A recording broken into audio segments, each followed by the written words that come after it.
साहब कंगना रनौत है जो 3600 जगह मुंह मार के आई है नीतीश रोशन के और उसके जमाने में करके आई है ना। हम उसको गटर से भी सिविल कलेक्टर करते हैं। ये मोदी चाहे कितना भी डराए, हम डरने वाले तो है नहीं। हम मोदी को गिरफ्तार करवा के रहेंगे चाहे हमारी जान चली जाए। माँ मर गई ना उसकी, वो भी सुनेगी, वो भी कहेगी मैंने ऐसे बेटे को कहाँ जन्म दिया है। मोदी मीडिया जाए भाड़ में, मोदी मीडिया बिक चुकी, मोदी की गोद में बैठ चुकी। अब मोदी मीडिया का देश के अंदर कोई काम नहीं है। हमारे साथ आंटी जी मौजूद हैं। जंतर मंतर पर वीडियो वायरल हुआ, लोगों ने कमेंट कर करके कहा कि एक बार दोबारा माता जी से मुलाकात कीजिए, उनसे बात कीजिए, उनके विचारों को लोग सुनना चाह रहे थे। आप जंतर मंतर पर मौजूद थे और बच्चों को हमारे देश के सीजीआई ने कॉकरोच बता दिया, पर यही कंगना रनौत हैं, सांसद हैं भारतीय जनता पार्टी की, वो कह रही हैं कि बच्चे जो हैं गटर छापते वहाँ पर। गटर साहब कंगना रनौत है जो 3600 जगह मुंह मार के आई है नीतीश रोशन के और उसके जमाने में करके आई है ना। हम उसको गटर से भी सिविल कलेक्टर करते हैं। वो गटर है, खान गुजरों की तरह है जो चिपकी रहती है। मोदी सीधे आई लव यू कहती है, मोदी जी के साथ दिन रात सोती रहती है। पहले स्मृति ईरानी थी, फिर मंत्री थी, फिर होती है। ये चौथी औरत है जो मोदी के साथ है। और वो एक अमेरिका से जो इटली से जो आई है मिलानी, वो सबसे ज्यादा फेवर हो रही है। उसको हमने भगा दिया, वो नहीं आएगी। अब कंगना रनौत जो हम ही बेटियों को कहती है, हमारी मावों को कहती है, वो पहले भी पंजाब में किसान आंदोलन में पिटी थी। अभी तक उसका केस चल रहा है और अब भी केस हम चलाएंगे। परसों मैं भी हाई कोर्ट में जाऊंगी, उसके पर केस करूंगी। कंगना रनौत के खिलाफ केस करेंगे आप? हाँ, मैं जाऊंगी परसों। पर माता जी जो हमने देखा वहाँ पर देश के बुद्धिजीवी बच्चे बैठे हुए थे, पढ़े लिखे बच्चे थे, आपने भी बात की होगी, वो बच्चे कहाँ से गटर छाप लग रहे थे? कहीं से नहीं लग रहे थे। गटर छाप तो हमारा मोदी है, अमित शाह है जो पुरुष उसकी है, जो एक दिन पहले हमारे 36 को इस्तीफा दिलवा दिया, बैकग्राउंड कर दिया और उसको लिया है अनुराग को। अनुराग ने सारी जी 18 तारीख को जो है आप वहाँ पहुँचे थे जंतर मंतर, उसके बाद 20 तारीख को बच्चों के ऊपर लाठीचार्ज होता है। देश के प्रधानमंत्री जो बड़ी बड़ी दलीलें देते थे, 2.5 घंटे का वीडियो बनाते थे, वो आप कुछ 1 मिनट में सिमट गए। और ये कल भी वीडियो बनाया गया और कहते हैं देश के प्रधानमंत्री कि मुझे बहुत पीड़ा होती है कि जब मेरी स्वर्गीय माँ को गालियाँ दी गई। कोई माँ को गाली नहीं दी, क्योंकि जब हाँ दूसरे बच्चे हमारे को गालियाँ देते हैं, मोदी के कहने से अमित शाह गाली देता है, जिसे अमित शाह के कहने में अनुराग जी ने हमारे बच्चे मारे हैं। क्यों मारे हैं? तब गाली नहीं नजर आई इसको, जब बच्चों का दर्द नहीं नजर आया, जब उन मावों का दर्द नहीं आया जिनके बच्चे पिटे हैं यहाँ पे, वो दर्द भी मोदी को सहना पड़ेगा। हमने तो दर्द सह लिया, अब मोदी सहेगा। दर्द से मोदी को उखाड़ना है। हमने उसका धर्मेंद्र प्रधान का इस्तीफा नहीं मांगा, मैंने मोदी का मांगा और अब भी मैं मोदी का मांगूंगी। पर लगता है मोदी जी इस्तीफा देंगे, वो तो सुन ही नहीं रहे आपकी बात। अरे सुनेगा, सुनना पड़ेगा। जब 4 पीछे पड़ेंगे ना, सुनेगा वो, उसका बाप भी सुनेगा, उसकी ईश्वर के माँ भी सुनेगी। जब माँ मर गई ना उसकी, वो भी सुनेगी, वो भी कहेगी मैंने ऐसे बेटे को कहाँ जन्म दिया है। वो भी आखिरकार कहेंगे कि किसे जन्म दिया। पर ये जब यही देश के प्रधानमंत्री नोटबंदी के दौरान अपनी माँ को लाइन में लगा रहे थे, तब पीड़ा नजर नहीं आ रही थी, अब पीड़ा नजर आ रही है। वो दो सेकंड के लिए ड्रामा कर रहा था, उसने जनता को लिए दिखावा कर रहा था। माँ को लाके जो दिन रात बैठे हैं उनका कोई दिखावा नजर नहीं आया। मोदी को अपनी माँ का उसने दिखावा करना था। पर चुन चुन करके अब बच्चों को गिरफ्तार कर रही है पुलिस। अरे हम करने भी देंगे, हम मोदी को गिरफ्तार करवा के रहेंगे चाहे हमारी जान चली जाए। मोदी जी को गिरफ्तार करवा के रहेंगे। अमित शाह को, अब अमित शाह का नंबर है, गडकरी का भी नंबर है, सबके नंबर आते जा रहे हैं हमारे पास।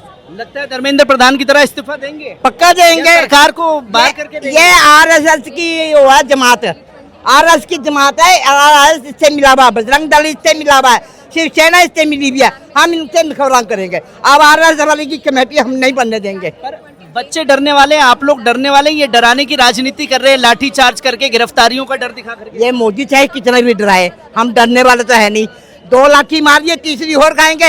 लाठी मजबूत करती है, जेल जाने से आदमी मजबूत होता है, समझे। हम वो मजबूत है, हम वो फौलाद है। आप मजबूत हैं। लगातार देश में एक के बाद एक कई समस्याएं हैं, पर उन समस्याओं पर जब बात की जा रही है तो सरकार में बैठे नुमाइंदे कह रहे हैं कि साहब भड़काने का काम किया जा रहा है। मैम, अभी देश में लाठीचार्ज देखा, नेट पेपर को लेकर के सरकार को झुकते हुए देखा, पर यही सरकार में बैठे हुए सांसद ये कह रहे हैं महिलाओं के खिलाफ अभद्र भाषा का प्रयोग कर रहे हैं, सीजीआई कहते हैं कॉकरोच हैं, और महिला सांसद कंगना रनौत कह रही हैं कि गटर छाप है। देखिए, कंगना रनावत को मैं क्या बोलूं, वो जैसी खुद है वैसे ही देश की जनता को समझती हैं, वैसे स्टूडेंट को समझती हैं। मैं आपको बता दूं कि इन्होंने जो कहा है, उन्होंने कहा था कि ये गटर छाप है। मैं आपको बताऊं, यही स्टूडेंट है इस सरकार को गटर में ले आकर के छोड़ देगी। ये जंजी है। कंगना रनावत जी पंगा ना ले, एक थप्पड़ पड़ा था, अभी इनको समझ में नहीं है, 5 उंगलियां छप गई थी, 50 उंगलियां छपने वाला काम ना करें। अब आप सांसद बनी हुई है, अपनी एसी कमरे में आराम करें। आपको जब एक पैसे की तमीज नहीं है, आपको समझ नहीं है, तो आप बोलिए नहीं तो जैसे एक थप्पड़ पड़ा था वैसे थप्पड़ों की बौछार आपके ऊपर होगी और कोई बचाने के लिए नहीं आएगा। पर उन्हें तो ये लगता है ना कि उनके माई बाप बैठे हुए हैं, सत्ता में मोदी जी हैं, गृह मंत्री हैं, उनका कोई कुछ कर नहीं सकता।